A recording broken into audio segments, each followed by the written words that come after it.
But that lady, that new press secretary, she's that video, dude. She's a gangster. They're prepared. And you know why they're prepared? Because they're trying to play gotcha. Yep. So she played gotcha with them. She checkmated them. She came in there with that Elon Musk flamethrower. Play that video. Watching this clip, I couldn't help but think how ironic that Whoopi Goldberg and Joy Behar and the rest of the ladies on The View spend their time calling Republicans the conspiracy theorists. But they have been wrong about everything they have said over the last couple of years. Well, it finally happened. Karoline Leavitt, the rising free speech firebrand, just hit The View with a $500 million defamation lawsuit. That's right, $500 million. And now the liberal panel's scrambling like someone yelled fire at a wine tasting. But let's be honest, if you're gonna drag someone's name through the mud on national TV, don't act shocked when they show up to court armed with a legal nuke. I would like this young lady this is her first job, I would like her to do a little homework. Because she said something yesterday that really pissed me off. And that was, she said, there will be no wokeness here. Oh, yeah. Let me explain something to you. Because without that wokeness, you might not have that job. Yeah. I think she's probably been put in there because, according to Donald Trump, she's a 10. You know that's what it is. Say what you want about Karoline, but one thing's clear. She's not backing down from the media circus. She's going straight after a show that traded real conversation for mob-approved outrage. And honestly, if you're gonna get slammed, just for supporting Trump or having a spine in politics, you might as well show up armed, with names, receipts, and no apologies. And that's exactly what she's doing. Absolutely not. Let me be unequivocally clear about that. And watching this clip, I couldn't help but think how ironic that Whoopi Goldberg and Joy Behar and the rest of the ladies on The View spend their time calling Republicans the conspiracy theorists. But they have been wrong about everything they have said over the last couple of years. They likened President Trump to Hitler. They have mocked him. They have shamed him. They have lied about him consistently on their show. And it was a joy to watch them on November the 6th when they realized that tens of millions of Americans do not listen to the lies that they have spewed. These women are completely out of touch with reality. And you're right, ABC should wake up. Then Rogan steps in, bald internet oracle with a black belt and straight up common sense. He spotted the media circus from a mile away and didn't blink. From his podcast throne where nuance still lives, he sized up the chaos and called it for what it was, just another legacy media hit job on anyone who won't parrot their script. But that lady, that new press secretary, she's a gangster. That video, dude. She's a gangster. Have you seen that video? You've never Jamie? seen someone more prepared for a question in your life, Jamie. Have you seen that? Yeah, you know what I'm talking about? Small point on that, not the big point, but small point. She was so prepared for Yes. That's what I'm saying. Well, she's supposed to be prepared. That's why I Jamie. said you've never seen someone You know more why? prepared. For that. While the View crew sipped their mugs and tossed out words like dangerous with all the depth of a BuzzFeed quiz, Rogan cut straight through the noise. No panel, no fluff, just a mic, a little logic, and maybe some elk jerky. His take? Crystal clear. This lawsuit isn't weakness, it's pushback. A clear line in the sand that says you don't get to wreck someone's name just to boost your ratings. If you heard that type of violent, enticing rhetoric from our side of the aisle, from Republican leaders on Capitol Hill, I think there would be a lot more outrage in this room today. It's unacceptable, the comments that have been made by these Democrat leaders, and frankly, they don't even know what they're talking about. Let's take a closer look at what actually set this off. It was a segment on The View where Joy Behar, Whoopi Goldberg, Sunny Hostin, and whoever they dragged in as the guest hosts casually trashed Karoline Leavitt over her politics and background. Not debated, not even questioned, just smeared. The kind of lazy character hit that gets dressed up as morning chit-chat. But let's be real, it only slides because it comes with laughter and a clapping audience. Joy, as usual, confused volume for truth. She called Karoline dangerous. Dangerous for what? Having a clear perspective and the nerve to say it out loud. If that's where the bar is now, then apparently just quoting the Constitution makes you a threat. And then there's Whoopi, serving her usual mix of smug distance and vague wisdom that honestly sounds like it was copied off a Whole Foods bumper sticker. She's got this gift for saying a lot without saying anything. Meanwhile, Sunny blew the dust off her law degree just long enough to fumble through it like someone Googling Defamation Law 101 5 minutes before airtime.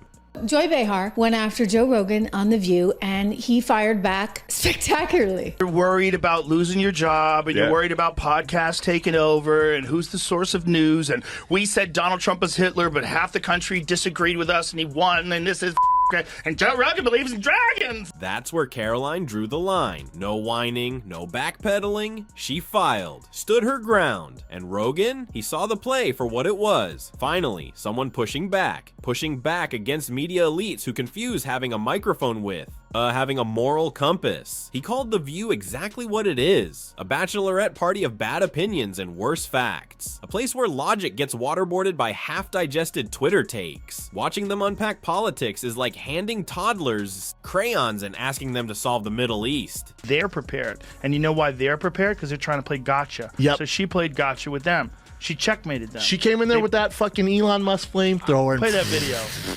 Meanwhile, as Karoline's legal team was probably filing lawsuits in Comic Sans, Rogan, he was cracking up, probably mid-kettlebell swing. He called the whole thing what it was, performance art, Shakespeare in a courtroom, just with fewer brains and way more hashtags. And yeah, he straight up applauded Karoline for swinging back at The View's hate parade. Sure, she's made a name for herself clapping back at the woke crowd, but this wasn't some flip-flop move. It was calculated. If The View can throw punches, they'd better be ready to take a few.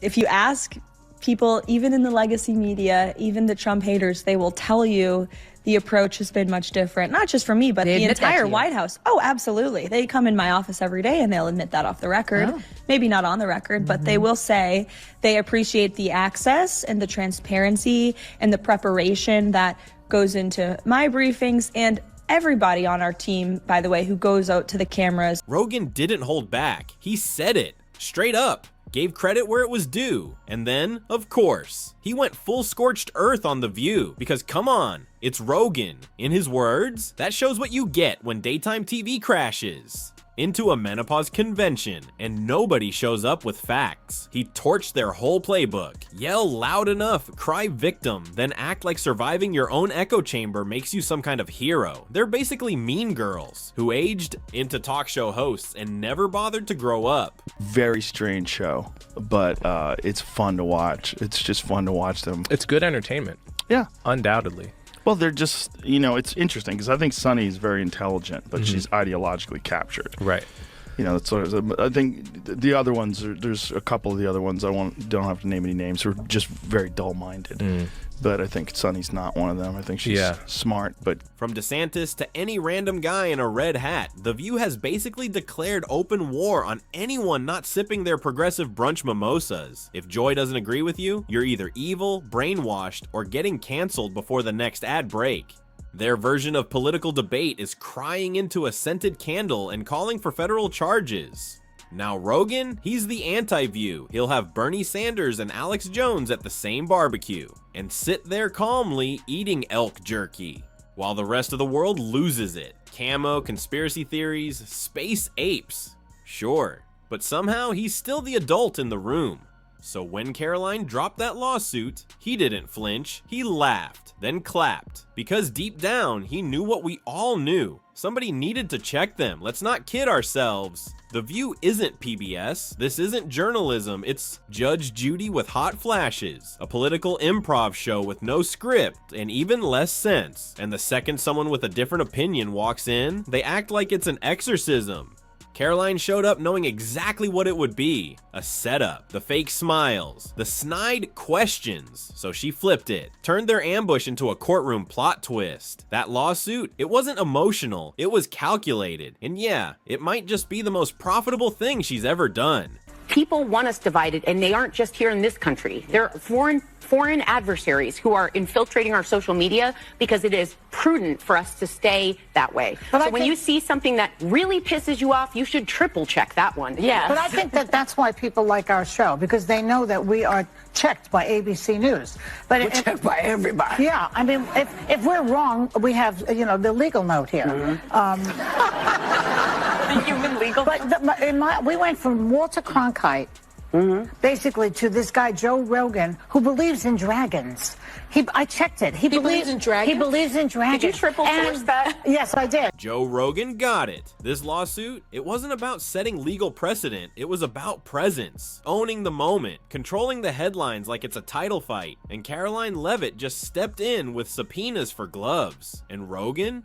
He didn't just get the move. He respected it, because he's seen The View pull the same playbook for years. They throw wild takes from behind the safety of just opinion, then duck and cry foul the second someone hits back with more than a tweet. Criticize them, it's misogyny. Don't applaud, that's censorship. And if one of them manages to quote Wikipedia without stuttering, suddenly they're Joan of Arc. But when Karoline swung back, no sass, no clapback tweet, just straight up legal fire, they panicked. The whole panel reaching for their moral fainting couch like they'd just seen the Constitution in the wild. And Rogan, he didn't just laugh, he backed the chaos, because from his seat, if The View can treat disagreement like a full-blown attack every single morning, then they don't get to play victim when the backlash hits, especially when it comes wrapped in legal paperwork and a smile.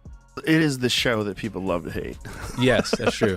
That's true. They get so much hate watching and hate watching viral clips of them saying ridiculous things.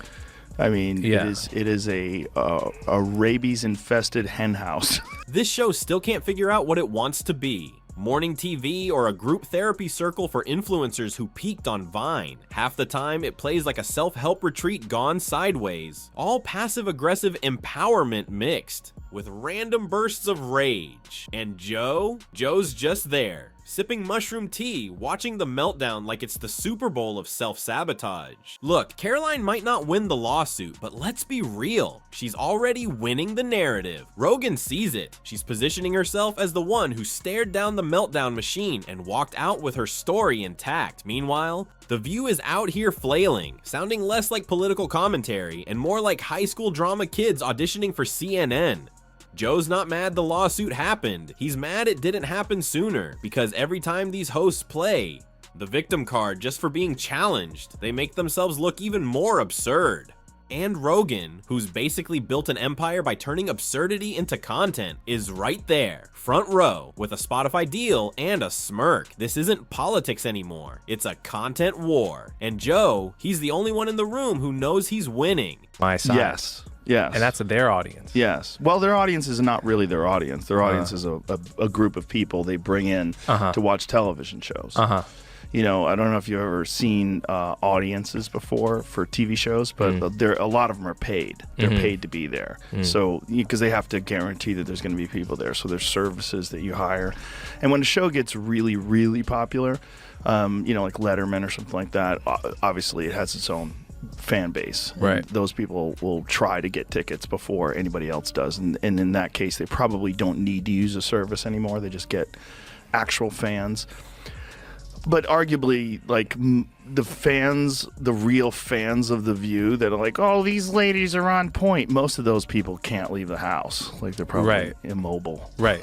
Let's just call this what it is. Reality TV with subpoenas and a flaming pile of egos on the side. No one here is chasing truth, they're chasing clout. Like it's on sale at Target. This isn't about principles, it's about screen, time, Twitter stats, and clinging to whatever's left of cultural relevance. Karoline's not just clapping back, she flipped the whole table, Real Housewives style. And Rogan?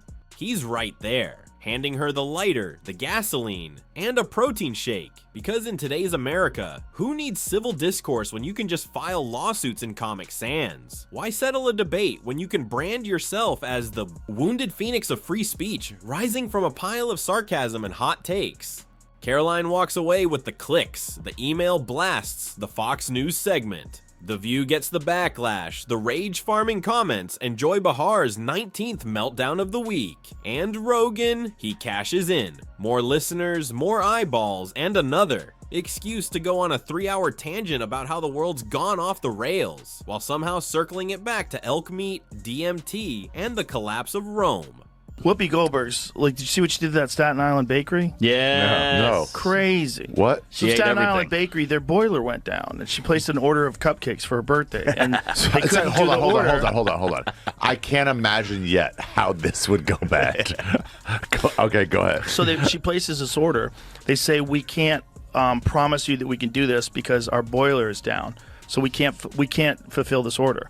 And so then the next day, the boiler is back up. She has someone else call the same bakery, and they get the order in because now the boiler's up. She claims the reason why they didn't take her order is because they didn't like her politics. And so she says this on The View. So then the bakery has a press conference where they say, we've been in business for 150 years. This is not what happened at all. We don't discriminate against anybody regardless of anything. We just had a problem with our boiler. And she's singling out a family-run business. And then there's a line around the block for the bakery. This isn't democracy. It's courtroom cosplay for the daytime crowd. And Joe's the jester who sees right through the whole act. The View preaches inclusion until someone says something that makes them feel emotionally unsafe. Karoline speaks up and boom, she's enemy number one. Meanwhile, Rogan's the only one laughing, while everyone else pretends this is some kind of thoughtful discourse. So now we're watching Karoline toss subpoenas like party confetti. The View spirals into its own self-righteous meltdown, and Rogan, he's turning all of it into premium podcast fuel. It's a three-ring circus of ideological chaos, and Rogan just sold out the popcorn stand. The real winner? It's not Karoline, not the lawyers. It's the bald guy with a mic, a laugh, and zero filter, spinning this culture clash into streaming gold. Because if this elk-scented soap opera taught us anything, it's that everyone's offended and everyone's suing.